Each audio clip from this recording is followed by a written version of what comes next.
Hi good evening everyone. Rajasthan question bank पर आपका हार्दिक स्वागत है। आज की जो हमारी क्लास है वो ईओ आरओ के पार्ट बी से रिलेटेड है। और पार्ट बी के अंदर आज हम धारा 1 से लेके 10 तक जितने भी एमसीक्यू बन सकते हैं वो सारे एमसीक्यू का हम आज यहाँ पर सॉल्व करने वाले हैं। आइए स्टार्ट करते हैं। देखिएगा, आज का जो हमारा फर्स्ट क्वेश्चन है वो फर्स्ट क्वेश्चन क्या है कि धारा 2 की परिभाषाओं के अनुसार अधिभोगी का अर्थ क्या है। अब अधिभोगी का अर्थ क्या है? ऑप्शन दिया गया है, व्यक्ति जो भूमि या भवन का उपयोग करता है, ऐसा व्यक्ति जो न्यूसेंस सृजित करता है, व्यक्ति जो नगर पालिका क्षेत्र में संपत्ति धारण करता है, व्यक्ति जो घृणोत्पादक पदार्थ बनाता है। एक बात बताइए, अधिभोगी का मतलब क्या होता है? अधिभोगी का मतलब होता है निवास करने वाला या भोग लेने वाला। तो इसमें से कौन सा सही हो जाएगा? अधिभोगी से यहाँ पे मतलब है व्यक्ति जो भूमि और भवन का उपयोग करता है, उसे हम किस नाम से जानते हैं? अधिभोगी के नाम से हम जानते हैं। नेक्स्ट देखिएगा आप, राजस्थान नगर पालिका कानून 2009 में नगर पालिका का अर्थ क्या है? कि आपके नगर पालिका का इसमें अर्थ क्या है? तो देखिएगा, केवल नगर पालिकाएं, केवल नगर परिषदें, केवल नगर निगम। तो देखिएगा, जो नगर पालिका कानून 2009 है उसमें नगर पालिका से तात्पर्य है, उसमें नगर पालिका बोर्ड भी आ जाता है, आपके नगर परिषदें भी आ जाती है, नगर निगम भी आ जाता है। तो उपयुक्त आपका क्या हो जाएगा? सभी ऑप्शन इसमें सही हो जाएगा। देखिएगा नेक्स्ट, अध्यक्ष से नगर परिषद के मामले में अभिप्रेत होता है। कि अध्यक्ष से क्या तात्पर्य है और किसके मामले में? नगर परिषद के मामले में। तो ऑप्शन दिया है सभापति, महापौर, अध्यक्ष या उपरोक्त सभी। तो एक चीज मानिएगा आप, कि आपके जब भी मैंने बोला नगर पालिका, ठीक है, नगर पालिका अगर मैं बोलता हूं तो नगर पालिका से बोलने का तात्पर्य है, मैंने तीनों की बात की है। किन तीनों की बात की है? मैंने बात की है नगर पालिका बोर्ड की। किसकी? नगर पालिका बोर्ड की भी मैंने बात की है। नगर पालिका बोर्ड के अलावा मैंने दूसरी बात किसके की है? मैंने की है नगर परिषद की। किसकी? नगर परिषद की। ये चीज याद रह जाएगी, नगर परिषद की बात की है। और थर्ड मैंने बात की है आपके नगर निगम की। नगर निगम की, ये चीज याद रह जाएगी। ठीक है। अब नगर पालिका बोर्ड के अंदर जो इनका अध्यक्ष होता है उसको तो क्या बोला जाता है? नगर पालिका बोर्ड के अंदर क्या होता है आपका? अध्यक्ष। ये चीज याद रह जाएगी। आपके नगर परिषद में उस अध्यक्ष को क्या बोला जाता है? उसको बोला जाता है आपके सभापति। क्या बोला जाता है? सभापति। और नगर निगम में जो अध्यक्ष होता है उसको बोला जाता है आपके महापौर। ये चीज आप याद रखिएगा। ठीक है। तो आप पूछा क्या है आपसे कि अध्यक्ष से नगर परिषद के मामले में अभिप्रेत है, उससे क्या तात्पर्य है? उससे तात्पर्य है कि हमने किसकी बात की है? महापौर की बात की है। ये चीज याद रह जाएगा। अध्यक्ष के अलावा इसमें उपाध्यक्ष होगा, इसमें उपसभापति होगा और उप महापौर होगा। ये चीज आपको याद रह जाएगी। नेक्स्ट क्वेश्चन देखिएगा, सार्वजनिक स्थान का आशय निम्न में से क्या है?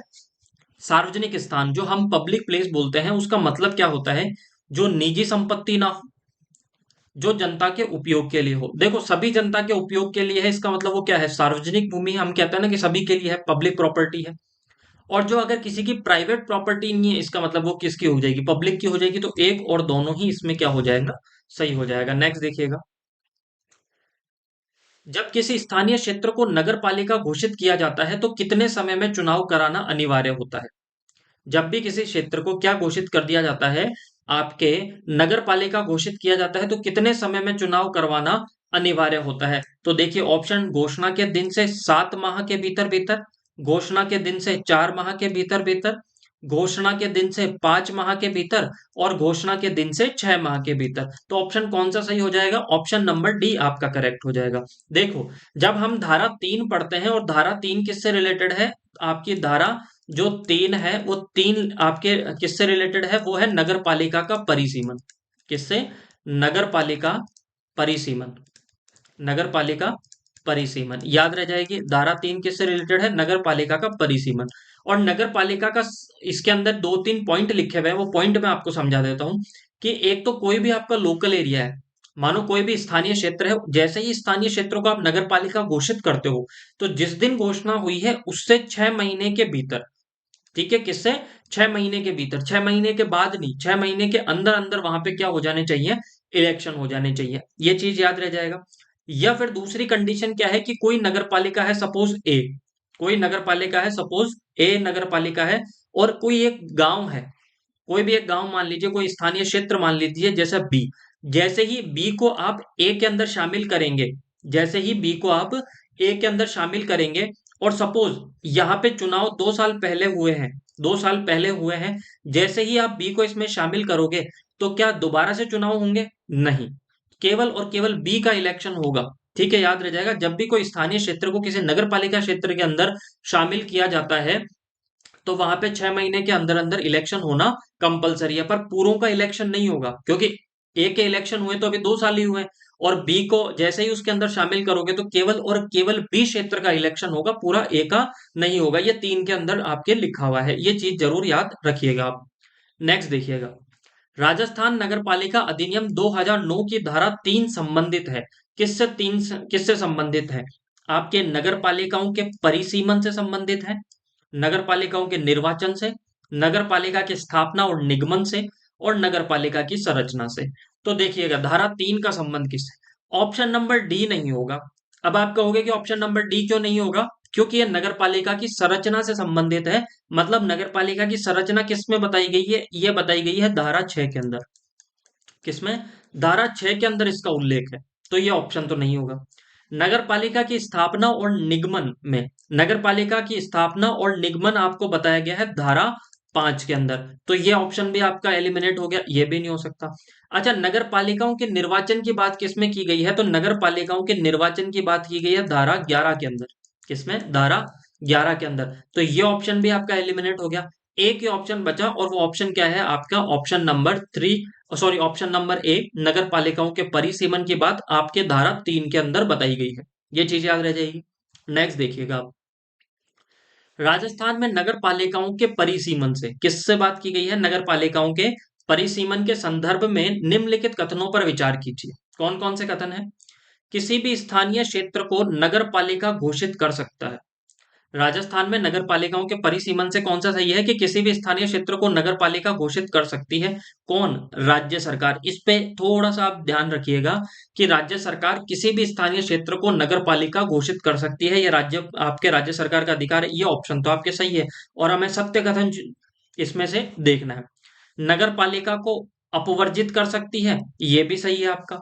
नगर पालिकाओं की सीमाओं में परिवर्तन नहीं कर सकती, ये ऑप्शन गलत हो जाएगा, क्योंकि राज्य सरकार के पास में ये राइट है कि वो नगर पालिकाओं की सीमा में परिवर्तन कर सकती है। तो ऑप्शन नंबर 3 इसमें यहाँ पे गलत हो जाएगा। केवल और केवल आपका यहाँ पे कौन सा सही होगा? 1 और 2, ये चीज याद रह जाएगी आपको। नेक्स्ट देखिएगा, नगर पालिका के सीमा चिन्हों, सीमा का निर्धारण का स्थापन किया जाता है। देखो, स्थापन किसके द्वारा किया जाता है, ये चीज बताइएगा। स्थापन किया जाता है स्वयं के व्यय पर नगर पालिका द्वारा, राज्य सरकार के व्यय पर नगर पालिका द्वारा, राज्य सरकार के व्यय पर राज्य सरकार द्वारा, नगर पालिका के व्यय पर कलेक्टर के द्वारा। अब देखो, दो ऑप्शन में तो इसमें सोचने की जरूरत नहीं है कि जब भी कोई नगर पालिका है, जैसे मैंने एग्जाम्पल के तौर पे थोड़ा सा आप देखिएगा, जैसे मान लिया कि ये कोई नगर पालिका है, यहाँ पे इसका कोई एंट्रेंस गेट होता है। ठीक है, यहाँ से अगर आपकी नगर पालिका चालू हो जाती है, और यहाँ से भी अगर आपकी कोई नगर पालिका चालू होती है, तो आप देखिएगा जैसे ही आप नगर पालिका के एंटर करते हो तो एक बहुत बड़ा सारा बोर्ड लगा होता है, और उस बोर्ड पे लिखा हुआ रहता है, इस नगर पालिका में आपका स्वागत है, इस नगर पालिका में आपका स्वागत है। इसका मतलब वहां पे किसका निर्धारण कर बता रखा है? वहां पे चिन्हों का निर्धारण हो रखा है। ठीक है, अब चिन्ह का निर्धारण किसका किया जाता है? अगर ये बोर्ड लगा है, ये चिन्ह लगा है, तो इसका जो खर्चा होता है वो उसी नगर पालिका के द्वारा व्यय किया जाता है, राज्य सरकार के द्वारा नहीं किया जाता। ये चीज याद रह जाएगी। तो इसमें से बी ऑप्शन और सी ऑप्शन तो आपके एलिमिनेट हो जाएगा। ठीक है, अब दूसरा, जो ये सीमा चिन्हों का निर्धारण है ना, जो ये सीमा चिन्हों का निर्धारण, इसकी स्वीकृति, जो इसकी स्वीकृति दी जाती है वो दी जाती है आपके डिस्ट्रिक्ट मजिस्ट्रेट कलेक्टर के द्वारा। किसके द्वारा दी जाती है? वो आपके दी जाती है कलेक्टर के द्वारा। याद रह जाएगा, वो दी जाती है आपके कलेक्टर के द्वारा। एक चीज तो याद रह जाएगी कि अगर आपकी नगर पालिका है, उस नगर पालिका में चिन्ह को जो स्वीकृति देने का जो काम होगा वो किसके द्वारा होगा? वो कलेक्टर के द्वारा होगा। पर उनका जो सीमा का निर्धारण का स्थापन किया जाता है, मतलब स्थापन का मतलब होता है उसकी स्थापना करना, वो किसके द्वारा की जाती है? वो की जाती है नगर पालिका के द्वारा, और स्वयं के खर्चे पर। इतनी सी चीज याद रखिएगा आप, कि जो आपके सीमा चिन्ह है, जो सीमा चिन्ह है, उनकी स्वीकृति कलेक्टर के द्वारा दी जाएगी, जबकि वहां पे जो स्थापन और किया जाएगा वो किसके द्वारा किया जाता है? वो किया जाता है नगर पालिका स्वयं के द्वारा, और नगर पालिका के खर्चे पर। बस इतनी चीज आप याद रखिएगा। नेक्स्ट देखिएगा, नगर पालिका को सीमा चिन्हों, सीमा का निर्धारण के स्थापन हेतु अनुमति लेनी होती है। अनुमति किससे लेनी पड़ती है? आपके राज्य सरकार से, नगर पालिका के अध्यक्ष से, कलेक्टर से, या फिर आपके संबंधित उपखंड अधिकारी से। तो ऑप्शन नंबर अभी मैंने आपको समझाया था, ये किससे अनुमति लेनी होती है? कलेक्टर से। नेक्स्ट देखिएगा, यदि कोई क्षेत्र नगरपालिका ना रहे, यदि कोई क्षेत्र नगरपालिका ना रहे तो नगरपालिका निधि और संपत्ति संबंधी अधिकार निहित हो जाएंगे। माना कि कोई नगरपालिका, सपोज ये आपके कोई नगरपालिका थी, ठीक है, ए आपकी कोई नगरपालिका थी, ए आपके कोई नगरपालिका थी, परंतु अब राज्य सरकार ने इसको अब नगरपालिका की इससे जो अधिकारिता है वो ले ली, अब ये नगरपालिका नहीं है। तो अब इस नगरपालिका के अंदर इसके कुछ तो असेट होगी नगरपालिका की। असेट बोलूं तो इस नगरपालिका का ऑफिस भी होगा, इस नगरपालिका की कोई जमीन भी होगी, इस नगरपालिका की कोई गाड़ी भी होगी। तो इसका मतलब उस नगरपालिका की कोई ना कोई निधि तो है और कोई ना कोई संपत्ति तो है। तो जब ये नगरपालिका ही नहीं रही तो उस नगरपालिका का फंड कहाँ पे चला जाएगा, किसके पास में जाएगा? ऑप्शन दिया है राज्य सरकार में, जिला कलेक्टर में, संबंधित अध्यक्ष में, या केंद्र सरकार में। तो देखिएगा, जब भी कोई स्थानीय क्षेत्र नगरपालिका नहीं रहता, जब भी कोई स्थानीय क्षेत्र नगरपालिका नहीं रहता, तो जो उसकी संपत्ति है, जो उसकी निधि है, वो किसके पास चली जाती है? राज्य सरकार के पास में चली जाती है। पर एक चीज जरूर याद रखिएगा, जैसे माना कि कोई ए आपका क्या था, नगरपालिका थी, अब वह नगरपालिका नहीं है, तो उसकी संपत्ति तो किसके पास में चली गई? राज्य सरकार के पास में। तो राज्य सरकार क्या करेगी? राज्य सरकार उन पैसों को, जो ये आपके जो ए पहले नगरपालिका थी और अब स्थानीय क्षेत्र है, इसी के विकास के अंदर उसको खर्च करेगी। ठीक है, याद रह जाएगी ये चीज। नेक्स्ट देखिएगा, यदि कोई क्षेत्र नगरपालिका ना रहे, यदि कोई क्षेत्र जो नगरपालिका ना रहे तो क्या क्या होगा? देखिएगा, इसमें से सत्य कथन का चयन करना है। नगरपालिका निधि और संपत्ति संबंधी अधिकार राज्य सरकार में निहित हो जाएंगे। अभी मैंने आपको समझाया, तो ये ऑप्शन तो आपके सही है। वह संपत्ति उसी क्षेत्र के विकास के लिए व्यय की जाएगी, बिल्कुल, जहां जिसको, जो पहले नगरपालिका थी, अब वो नगरपालिका नहीं, स्थानीय क्षेत्र हो गया है। ठीक है, तो वो जो पैसे पहले नगरपालिका के तौर पे जो फंड था, वो अभी उसी क्षेत्र के विकास के लिए खर्च किए जाएंगे। सही है। किसी स्थानीय प्राधिकारी को सौंपी जा सकेगी, ये ऑप्शन भी सही है। तो ऑप्शन नंबर आपके क्या हो जाएगा? ऑप्शन नंबर डी करेक्ट हो जाएगा। यहाँ पे जितने भी ऑप्शन है वो सारे के सारे आपके क्या है? सही है। नेक्स्ट देखिए, धारा 4 संबंधित है। धारा 4 किससे संबंधित है, ये बताइए। धारा 4 आपके किससे संबंधित है? नगर पालिका की स्थापना और निगमन से, अधिनियम के कुछ प्रावधान उपबंधों के प्रवर्तन से छूट, नगर पालिका की संरचना से, नगर पालिका में आरक्षण से। अब देखिए, नगर पालिका की संरचना तो ये तो होगा नहीं। क्यों नहीं होगा? क्योंकि नगर पालिका की संरचना आपके किसके अंदर बता रखी है? धारा 4 के अंदर, धारा 4 में। तो ये ऑप्शन तो आपका एलिमिनेट हो गया, याद रह जाएगा। नगर पालिका की स्थापना और निगमन आपको किस में बता रखा है? ये बता रखा है धारा 5 के अंदर। नगर पालिका की स्थापना और निगमन, सॉरी, संरचना 4 में नहीं है, संरचना 6 के अंदर है, धारा 6 में। ठीक है, धारा 6 में है नगर पालिका की जो संरचना है, धारा 6 के अंदर है। ये चीज याद रखिएगा। नगर पालिका में आरक्षण, ये आपका, ये ऐसे ही गलत है। ठीक है, नगर पालिका में आरक्षण से संबंधित ये गलत है। तो एक ही बचा आपका, कौन सा? ये बचा है, अधिनियम के कुछ अपबंधों को प्रवर्तन से छूट दी जा सकती है। धारा 4 के अंदर लिखा हुआ है कि राज्य सरकार, कौन? याद रखिएगा, राज्य सरकार। राज्य सरकार नगर पालिका को कुछ उपबंधों को लागू करने से छूट प्रदान कर सकती है और राज्य सरकार उनके लिए नियम भी बना सकती है। तो राज्य सरकार क्या करेगी? कोई नगर पालिका है, जैसे मैंने कहा कि कोई नगर पालिका, जैसे ले ली मैंने बी, राज्य सरकार बी नगर पालिका को कुछ ये छूट दे देगी कि कुछ नियम यदि आपसे असंगत है तो आप क्या कीजिएगा? उन पर कोई भी एक्शन नहीं लीजिएगा, ना उसको लागू कीजिएगा। और राज्य सरकार चाहे तो इसके लिए क्या बना सकती है? कुछ नियम बना सकती है। याद रह जाएगा। तो ऑप्शन नंबर बी आपका यहाँ पे करेक्ट होगा। ये चीज आपको याद रह जाएगी। ए आपका ऑलरेडी गलत हो गया, ये तो एक ही इसमें आपका कौन सा सही है? बी। नेक्स्ट देखिएगा, धारा 4 के संबंध में निम्नलिखित कथनों पर विचार कीजिए। इनमें से कौन सा कथन धारा 4 के संबंधित सही है? यह अधिनियम के कुछ उपबंधों के प्रवर्तन से से संबंधित है। प्रवर्तन का मतलब होता है लागू करना। तो ये तो बिल्कुल सही है। ठीक है, ये सही है आपका। ऐसी छूट नगर पालिका स्वयं, यहाँ पे स्वयं है, ये नगर पालिका स्वयं अनुपयुक्त प्रावधानों के संबंध में दे सकती है। बिल्कुल सही है। ऐसे विषयों पर नगरपालिका स्वयं नियम बना सकती है। तो यहाँ पे यह 3 गलत हो गया। ऐसे विषयों पे नगरपालिका स्वयं नियम नहीं बनाएगी, नगरपालिका स्वयं नियम नहीं बनाएगी। यहाँ पे जो नियम बनाने का अधिकार है वो राज्य सरकार के पास है। किसके पास में है? राज्य सरकार के पास में ये नियम है, राज्य सरकार के पास में ये नियम है। तो ऑप्शन नंबर 3 तो आपका गलत हो जाएगा। ऑप्शन नंबर कौन सा सही होगा? ऑप्शन नंबर 1 और 2 यहाँ पे आपका करेक्ट होगा। केवल और केवल 1 और 2, ये चीज याद रह जाएगी। फिर से मैं बता देता हूँ, धारा 4 के अंदर ये लिखा गया है कि राज्य सरकार नगर पालिका को कुछ उपबंध लागू करने से छूट दे सकती है, तथा इसके लिए क्या बना सकती है? कुछ नियम बना सकती है। कौन बना सकती है? राज्य सरकार। फोकस करना इस पे, राज्य सरकार ये नियम बना सकती है। ठीक है, नेक्स्ट देखिएगा। धारा 5 किससे संबंधित है? तो देखिए, नगर पालिका की संरचना, नगर पालिका में आरक्षण से, अधिनियम के कुछ उप प्रबंधों को छूट करने से, और नगर पालिका की स्थापना और निगमन से। तो देखिए, अधिनियम के कुछ उपबंधों के प्रवर्तन से छूट, तो ये तो आपको धारा 4 के अंदर अभी हमने पढ़ा था, धारा 4 में है ये तो होगा नहीं। नगर पालिका की संरचना किसमें बता रखी है? नगर पालिका की संरचना धारा 6 के अंदर बता रखी है। किसमें? धारा 6 में। तो ये आपके नहीं होगा, क्योंकि हमें 5 के बारे में। नगर पालिका में आरक्षण, ये भी नहीं है आपका। ठीक है, एक बचा नगर पालिका की स्थापना और निगमन से। नगर पालिका की स्थापना और निगमन से कौन सा संबंधित है? आपके धारा 5 नगर पालिका की स्थापना और निगमन से संबंधित है। ये चीज आपको याद रह जाएगी। ठीक है, नेक्स्ट देखिएगा आप। धारा 5 के संबंध में निम्नलिखित कथनों पर विचार कीजिए। कौन सा? प्रत्येक, ऑप्शन ए है, इसमें से सत्य कथन देखना है आपको। प्रत्येक संक्रमणशील क्षेत्र के लिए एक नगरपालिका की स्थापना की जाएगी।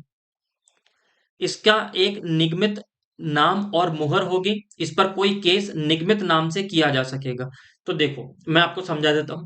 कोई भी संक्रमणकालीन क्षेत्र का मतलब क्या होता है, पहले तो ये चीज समझिए। संक्रमणकालीन क्षेत्र का मतलब होता है ऐसा ऐसा कोई क्षेत्र, ना तो वो सिटी है ना वो गांव है। इसका मतलब संक्रमण की स्थिति चल रही है कि वो धीरे धीरे अब आपके गांव से नगर में कन्वर्ट हो रहा है। तो ऐसे को क्या कर सकती है आपके राज्य सरकार? उसे क्या घोषित कर सकती है? वहां पे नगर पालिका की स्थापना कर सकती है, मतलब नगर पालिका बोर्ड बना सकती है। ये चीज याद रह जाएगी।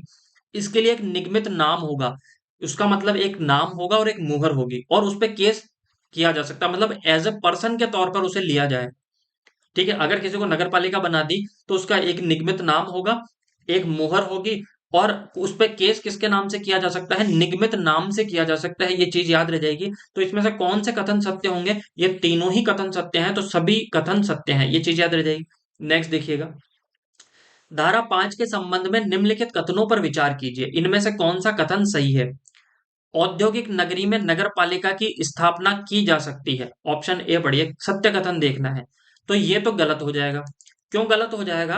क्योंकि कभी भी आपके धारा 5 में जब नगर पालिका की स्थापना व निगमन पढ़ते हैं, तो हम पढ़ते हैं कि अगर कोई भी ऐसा एरिया है, कोई भी ऐसा एरिया है जो क्या है, औद्योगिक नगरी है, वहां पे नगर पालिका की स्थापना नहीं की जा सकती।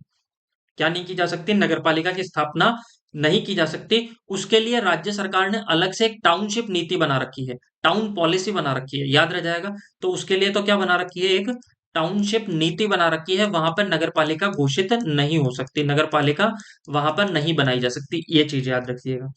सांस्कृतिक, ऐतिहासिक, पर्यटन महत्व के क्षेत्र को राज्य सरकार नगर पालिका के अधिकार से वर्जित कर अलग विकास प्राधिकरण का गठन कर सकती है। बिल्कुल सही है। अगर कोई एक ऐसा एरिया है जो अपने कल्चर के लिए, अपनी हिस्ट्री के लिए, अपने टूरिज्म के लिए, पर्यटन ऐतिहासिक दृष्टि से बहुत महत्वपूर्ण है, तो उसे क्या कर सकती है राज्य सरकार? उसे नगर पालिका से अलग कर सकती है, और उसके लिए एक क्या बना सकती है? आपके विकास प्राधिकरण बना सकती है, जैसे डेवलपमेंट ऑथोरिटी। जैसे अजमेर डेवलपमेंट अथॉरिटी है, आपके जेडीए है, जयपुर डेवलपमेंट अथॉरिटी, ऐसे एक बना सकती है।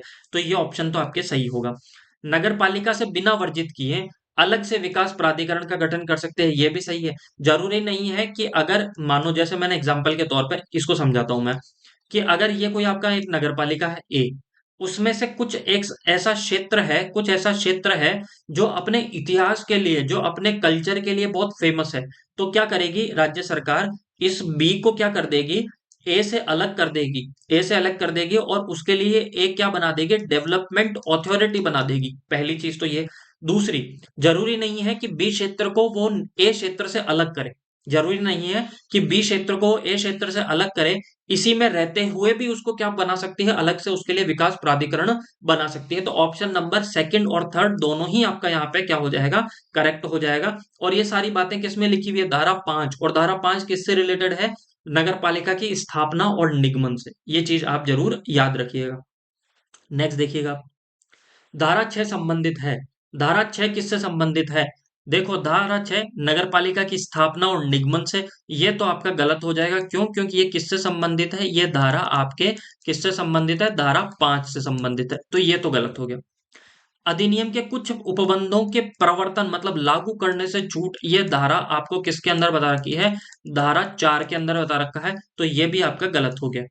नगर पालिका की संरचना से और नगर पालिका की पदावधि से, देखो नगर पालिका की पदावधि आपको किसके अंदर बता रखी है, धारा 7 के अंदर बता रखा है। ये किसमें बता रखा है, धारा 7 के अंदर, तो ये गलत हो गया। एक ही बचा आपको, कौन सा, आपके नगर पालिका की संरचना, और नगर पालिका की संरचना किसके अंदर बता रखी है आपको, धारा 6 के अंदर। ये चीज याद रह जाएगी। अब ये आपसे एक महत्वपूर्ण मैं बिंदु बताता हूं आपको, कि जब भी नगर पालिका की संरचना का मतलब क्या है, नगर पालिका की संरचना का मतलब है कि नगर पालिका के अंदर कैसे कैसे सीट होगी, कौन कौन इसके नगर पालिका के आपके नगर पालिका के कौन इसमें मनोनीत सदस्य होंगे, नगर पालिका के अंदर कौन पदेन सदस्य होंगे, ये चीज सारी इसके अंदर नगर पालिका की संरचना के अंदर बता रखी है। सिर्फ मैं आपको एक चीज बताता हूँ, वो चीज जरूर याद रखिएगा। जो नगर पालिका के अंदर मनोनीत सदस्य होते हैं, कौन से, मनोनीत सदस्य। मनोनीत सदस्य का मतलब क्या हो गया, नॉमिनेटेड मेंबर। अच्छा, नॉमिनेटेड आपके मनोनीत सदस्य कितने होते हैं, अगर वो नगर पालिका बोर्ड है, ठीक है, क्या है, नगर पालिका बोर्ड है, तो देखो मैं इसको यहाँ पे शॉर्ट में लिख रहा हूँ, नए से नगर पालिका और यहाँ पे बोर्ड। अच्छा, नगर पालिका बोर्ड के अंदर मनोनीत सदस्य कितने होंगे, 6। मनोनीत सदस्य कितने होंगे, 6।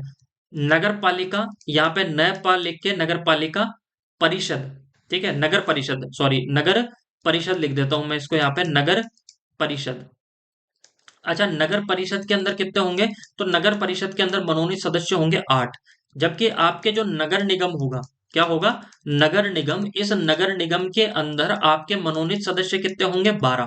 6 8 12, ये चीज याद रह जाएगी। दूसरी चीज, एक चीज और याद रखिएगा, एक चीज और याद रखिएगा, ये जो मनोनीत सदस्य होते हैं, इंपॉर्टेंट मार्क कीजिएगा आप, ये जो मनोनीत सदस्य होते हैं, इन्हें मतदान का अधिकार नहीं होता। क्या नहीं होता, मतदान का अधिकार इनका नहीं होता। ये क्या नहीं कर सकते, ये अपना वोट नहीं डाल सकते, ये चीज जरूर याद, इनको मतदान का अधिकार नहीं है। पहली चीज याद रह जाएगी, इन्हें मतदान का अधिकार नहीं है। इनको क्या कर सकती है, इनको क्या कर सकते हैं, इनको हटाया भी जा सकता है, राज्य सरकार इनको हटा भी सकती है, ये चीज जरूर याद रखिएगा। नेक्स्ट देखिएगा, किसी भी नगर पालिका में वार्डों की न्यूनतम संख्या होगी। भाई कोई भी नगर पालिका है, उसके अंदर वार्ड कितने होंगे, ठीक है, तो ऑप्शन दिया है 13, 12, 16 और 17। तो याद रखिएगा, वहां पे नगर पालिका में न्यूनतम वार्डों की जो संख्या होगी वो कितनी होगी, 13। पर अभी इसमें संशोधन किया गया है, क्या किया गया है, इसमें संशोधन किया गया है, और संशोधन के बाद में इसकी संख्या कर दी गई है 20। तो दोनों ही चीज याद रखिएगा, 2021 के आसपास में संशोधन हुआ है, एक बार देख लीजिएगा, ईयर देख लीजिएगा, 21 में संशोधन हुआ है, तो 21 में वार्डों की जो न्यूनतम संख्या 20 कर दी गई है, और पहले 13 थी। ये चीज आपको याद रह जाएगी, ठीक है। नेक्स्ट देखिएगा, धारा 6 में के संबंध में निम्नलिखित कथनों पर विचार कीजिए। क्या, कि नगर पालिका के प्रादेशिक निर्वाचन क्षेत्र को वार्ड कहा गया जाएगा, बिल्कुल सही है। जो नगर पालिका का जो प्रादेशिक निर्वाचन क्षेत्र है उसको वार्ड कहा जाता है। वार्ड में अप्रत्यक्ष निर्वाचन होगा, ये गलत है। भाई अगर आपके, एक बात बताइए, यहाँ पे जो सिटी के अंदर अगर आप रहते हैं, तो नगर पालिका के अंदर जो वार्ड होते हैं, उस वार्ड के अंदर आप वोट देने जाते हो या नहीं जाते, तो आप कहते हो देने जाते हैं, देने जाते हैं, इसका मतलब वहां पे प्रत्यक्ष निर्वाचन होता है, डायरेक्ट आप वोट कास्ट करते हो, अप्रत्यक्ष निर्वाचन नहीं होता, ठीक है, ये चीज याद रह जाएगी। तो अप्रत्यक्ष निर्वाचन, तो ये गलत है यहाँ पे। प्रत्येक जनगणना के बाद में प्रादेशिक क्षेत्रों का पुनः निर्धारण किया जाएगा, बिल्कुल ये ऑप्शन भी आपका सही है। तो इसमें से कौन सा ऑप्शन सत्य कथन, कौन सा है इनमें से, तो सत्य कथन है केवल 1 और 3, ये चीज याद रह जाएगी। नेक्स्ट देखिएगा, नगर पालिका की संरचना के संबंध में निम्नलिखित कथनों पर विचार कीजिए। कौन सा, वार्डों की संख्या राज्य सरकार निर्धारित कर सकेगी। वार्डों की संख्या कौन निर्धारित करेगी, राज्य सरकार निर्धारित कर सकेगी, पहली चीज तो ये, ठीक है, तो वार्डों की संख्या राज्य सरकार निर्धारित कर सकती है, तो ये तो आपका सही है, ठीक है। क्षेत्र का विधायक और लोकसभा सदस्य नगर पालिका के सदस्य होंगे, किंतु उन्हें बैठकों में मतदान का अधिकार नहीं होगा।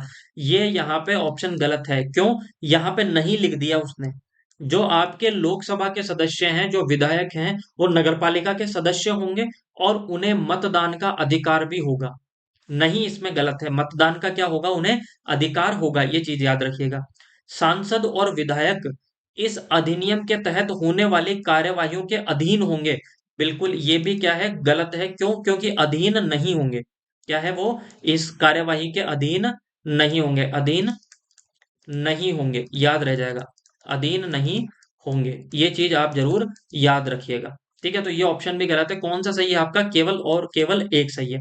अब यहाँ पे एक चीज याद रखिएगा। एक तो है आपका एमएलए और एक है आपका मेंबर ऑफ पार्लियामेंट। देखो, मेंबर ऑफ पार्लियामेंट केवल और केवल आपका नगर परिषद, नगर परिषद और आपके नगर निगम का, और किसका? नगर निगम का। नगर परिषद और नगर निगम का क्या बन सकता है? वो आपके सदस्य बन सकता है। जबकि जो एमएलए है, ये आपके नगर पालिका बोर्ड का भी हो सकता है। नगर पालिका बोर्ड का भी हो सकता है। आपके म्युनिसिपल कॉरपोरेशन, मतलब आपके आपके नगर पालिका परिषद का भी हो सकता है।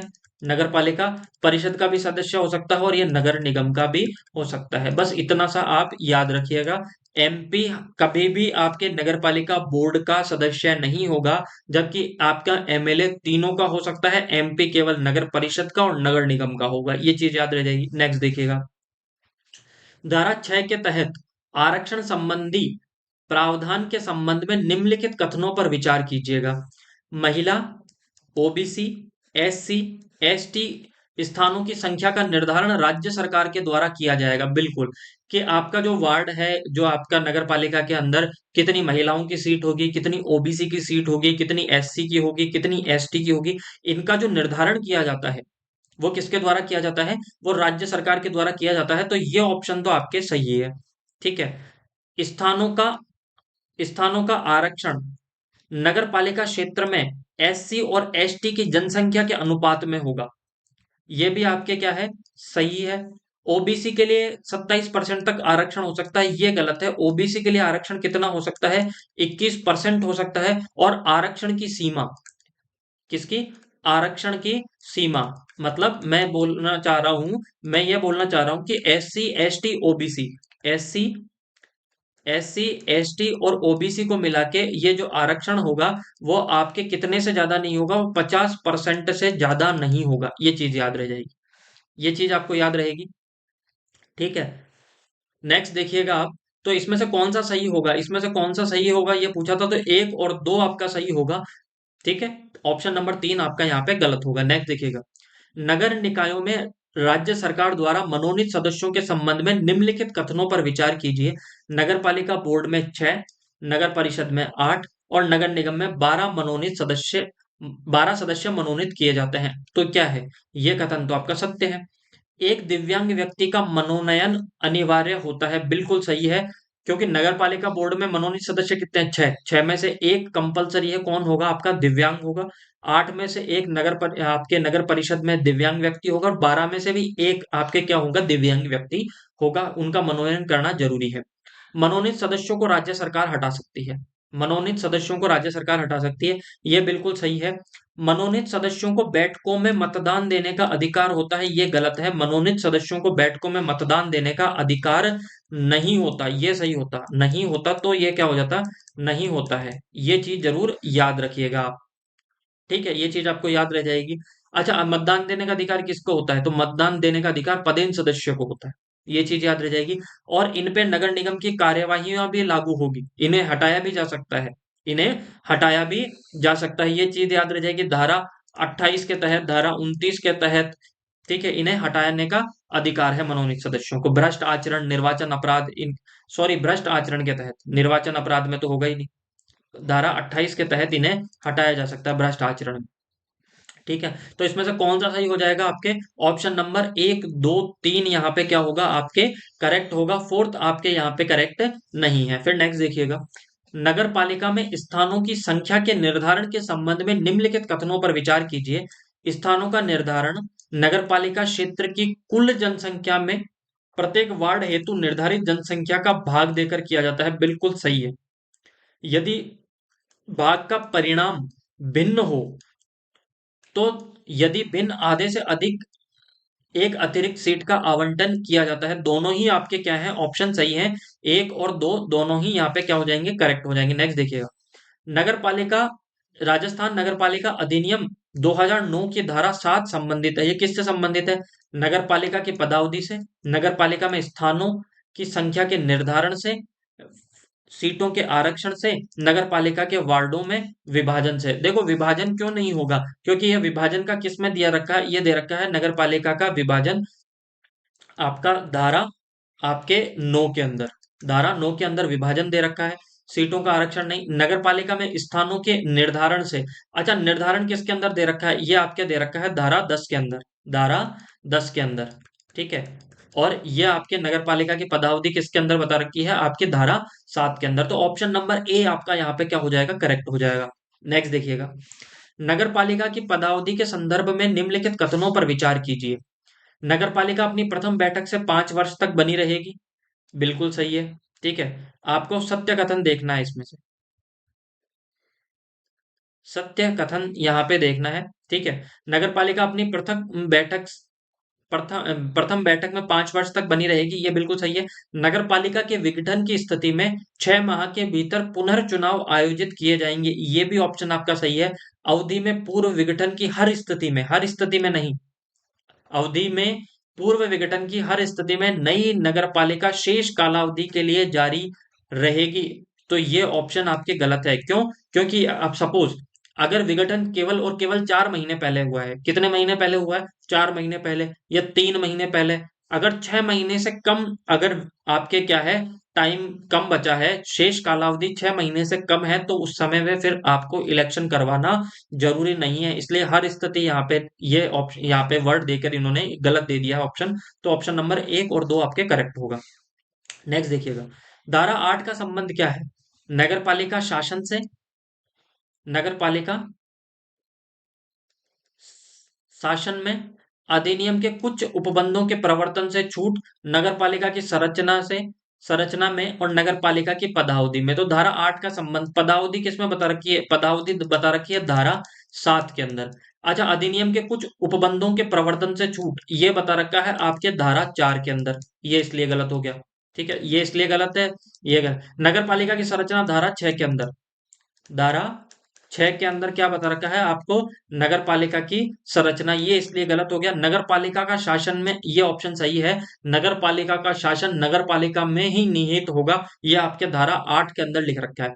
अब ये इसका समझ में आ रहा है आपको कि नगर पालिका का शासन नगर पालिका में निहित होगा, इसका मतलब नगर पालिका का शासन नगर पालिका के अध्यक्ष और उपाध्यक्ष के द्वारा किया जाएगा, इसका ये तात्पर्य है, ठीक है। नगर पालिका का शासन नगर पालिका के द्वारा किया जाएगा, ये मतलब होता है इसका, ठीक है। तो ऑप्शन नंबर ए आपका यहाँ पे करेक्ट है। नेक्स्ट देखिएगा, धारा 9 का संबंध है, धारा 9 का संबंध है। तो धारा 9 का संबंध नगर पालिका के वार्डों के विभाजन से, वार्डों के अवधारणा और निर्धारण से, नगर पालिका के निर्वाचन से, और राज्य निर्वाचन आयोग के कृत्यों का प्रत्यायोजन। देखो, राज्य निर्वाचन आयोग के कृत्यों का प्रत्यायोजन धारा 12 के अंदर है, धारा 12 के अंदर है, ये इसलिए गलत हो गया।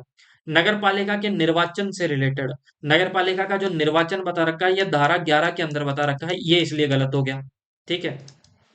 वार्डों के आपके अवधारण और निर्धारण से, ये आपके किसके अंदर बता रखा है, ये बता रखा है धारा 10 के अंदर, किसमें, धारा 10 के अंदर। और नगर पालिका के वार्डों में विभाजन से रिलेटेड है, तो ये आपका करेक्ट हो जाएगा धारा 9 के अंदर। इसको क्या है, धारा 9, धारा 9 के अंदर क्या है, सबसे पहले विभाजन, ठीक है, सबसे पहले विभाजन। और धारा 10 के अंदर क्या है, तो धारा 10 के अंदर है आपका निर्धारण, क्या, निर्धारण, ये चीज याद रह जाएगी, निर्धारण, ठीक है, ये याद रखना। तो ये 10 किस 9 किससे रिलेटेड है, विभाजन से। फिर नेक्स्ट देखिएगा, नगर निकायों में वार्डों का अवधारण किया जाता है। अवधारण का मतलब होता है निर्धारण किया जाता है, किसका, निर्धारण। तो निर्धारण किसके द्वारा किया जाता है, राज्य सरकार के द्वारा, जिला कलेक्टर के द्वारा, निकाय के अध्यक्ष के द्वारा, केंद्र सरकार के द्वारा। केंद्र सरकार का तो यहाँ पे कोई रोल ही नहीं है, निकाय के नहीं है, जिला कलेक्टर का नहीं है। तो नगर निकायों में जो वार्डों का जो अवधारण किया जाता है, ये राज्य सरकार के द्वारा किया जाता है, किसके द्वारा, राज्य सरकार के द्वारा। नेक्स्ट देखिएगा, धारा 10 का संबंध है, धारा 10 का संबंध किससे है? नगर पालिका के वार्डों के विभाजन से नहीं, क्योंकि ये तो किसके अंदर है? आपके धारा 9 के अंदर। राज्य निर्वाचन आयोग के कृत्यों का प्रत्यायोजन, धारा, ये किसके अंदर बता रखा है? 12 के अंदर, तो ये ऐसे गलत हो गया। नगर पालिका का निर्वाचन, ये धारा 11 के अंदर है। किसके अंदर? 11 के अंदर। ये किससे रिलेटेड है? आपके वार्डों के अवधारण से रिलेटेड है। ये चीज आपके यहाँ पे करेक्ट है। ठीक है, याद रह जाएगा। अच्छा, वार्डों के अवधारण में एक चीज और याद रखिएगा कि जब भी अगर आपके वार्डों का निर्धारण किया जाता है तो संख्यांकन किया जाता है कि ये वार्ड नंबर 1 है, ये वार्ड नंबर 2 है, ये वार्ड नंबर 3 है। ये जो संख्यांकन किया जाता है, ये किधर से किया जाता है? ये किया जाता है आपके उत्तर पश्चिम कोण से। किधर से? उत्तर पश्चिम कोण से। ये चीज याद रखिएगा, उत्तर पश्चिम कोण से इसका क्या किया जाता है? आपके निर्धारण किया जाता है। ये चीज याद रह जाएगी, पहली चीज। ठीक है, ये चीज आपको याद रह जाएगी। फिर नेक्स्ट देखिएगा आप, नेक्स्ट देखिएगा, वार्ड अवधारणा के संबंध में राज्य सरकार के आदेश को प्रश्नगत किया जा सकता है। मतलब सपोज मैं आपको बताता हूँ कि अगर ये कह दिया, राज्य सरकार ने कह दिया कि ये यहाँ पे 10 वार्ड है, ठीक है, ये 10 वार्ड है, ठीक है, ये वार्ड नंबर 1 है, या वार्ड नंबर 2 है, या वार्ड नंबर 3 है, या वार्ड नंबर 4 है। इसके अंदर एसटी की इतनी सीट होगी, इसके अंदर एसटी की सीट होगी। फिर इसके बारे में क्या किया जा सकता है? जब वार्ड का निर्धारण राज्य सरकार कर दी जाता, राज्य सरकार कर देती है, तो राज्य सरकार क्या करती है? राज्य सरकार के जो जब वार्ड का निर्धारण कर दिया तो उसको आप प्रश्नगत कर सकते हो, उस पर आप क्या कर लगा सकते हो? क्वेश्चन मार्क लगा सकते हो। राज्य सरकार को आप क्या दे सकते हो? सुझाव दे सकते हो। अगर उनको क्या लगता है आपका जो प्रश्नगत किया गया है, जो आपने प्रश्न किया है, उस पे प्रश्न चिन्ह लगाया है, वो सही है, तो राज्य सरकार उसमें संशोधन कर देगी। ठीक है, और अगर उन्हें लगता है कि नहीं, इसमें संशोधन करने की जरूरत नहीं है, तो राज्य सरकार उसको फिर आदेश को क्या कर देगी? गजट में पारित करवा देगी, और वो फिर फिक्स्ड हो जाएगा। ठीक है, तो आपको प्रश्न करने के लिए कितने दिन का समय दिया जाता है? 7 दिन का, मिनिमम 7 दिन का समय दिया जाता है, मिनिमम। न्यूनतम 7 दिन, न्यूनतम 7 दिन का आपको क्या दिया जाता है? समय दिया जाता है। ये चीज जरूर आप याद रखिएगा। वार्डों का संख्यांकन आरंभ किया जाता है उत्तर दिशा से, दक्षिण दिशा से, उत्तर पश्चिम कोण से और उत्तर पूर्व कोण से। तो ये किधर से किया जाता है? ये किया जाता है आपके किधर से? इधर से, उत्तर पश्चिम दिशा से। ये चीज याद रखिएगा, वार्डों का संख्यांकन की, ये वार्ड नंबर 1 है, वार्ड नंबर 2 है, वार्ड नंबर 3 है, ये किधर से काउंटिंग होती है? ये उत्तर पश्चिम दिशा से होती है। याद रह जाएगा आपको। तो आज की क्लास हम यहीं पर समाप्त करते हैं। अगर आपको क्लास अच्छी लगी है तो ज्यादा से ज्यादा शेयर कीजिए, सब्सक्राइब कीजिए। और अगर क्लास में बहुत ज्यादा, अगर आपको इनको लग रहा है कि लोग इंटरेस्ट ले रहे हैं, तो उसके बाद में हम शॉर्ट क्लासेस भी लेके आएंगे जो आपके थ्योरी से रिलेटेड होगी। ठीक है, 10 मिनट के अंदर 10 धाराएं से, है ना, इस तरीके से। तो ज्यादा से ज्यादा शेयर कीजिए, सब्सक्राइब कीजिए। Thank you so much, bye bye and take care.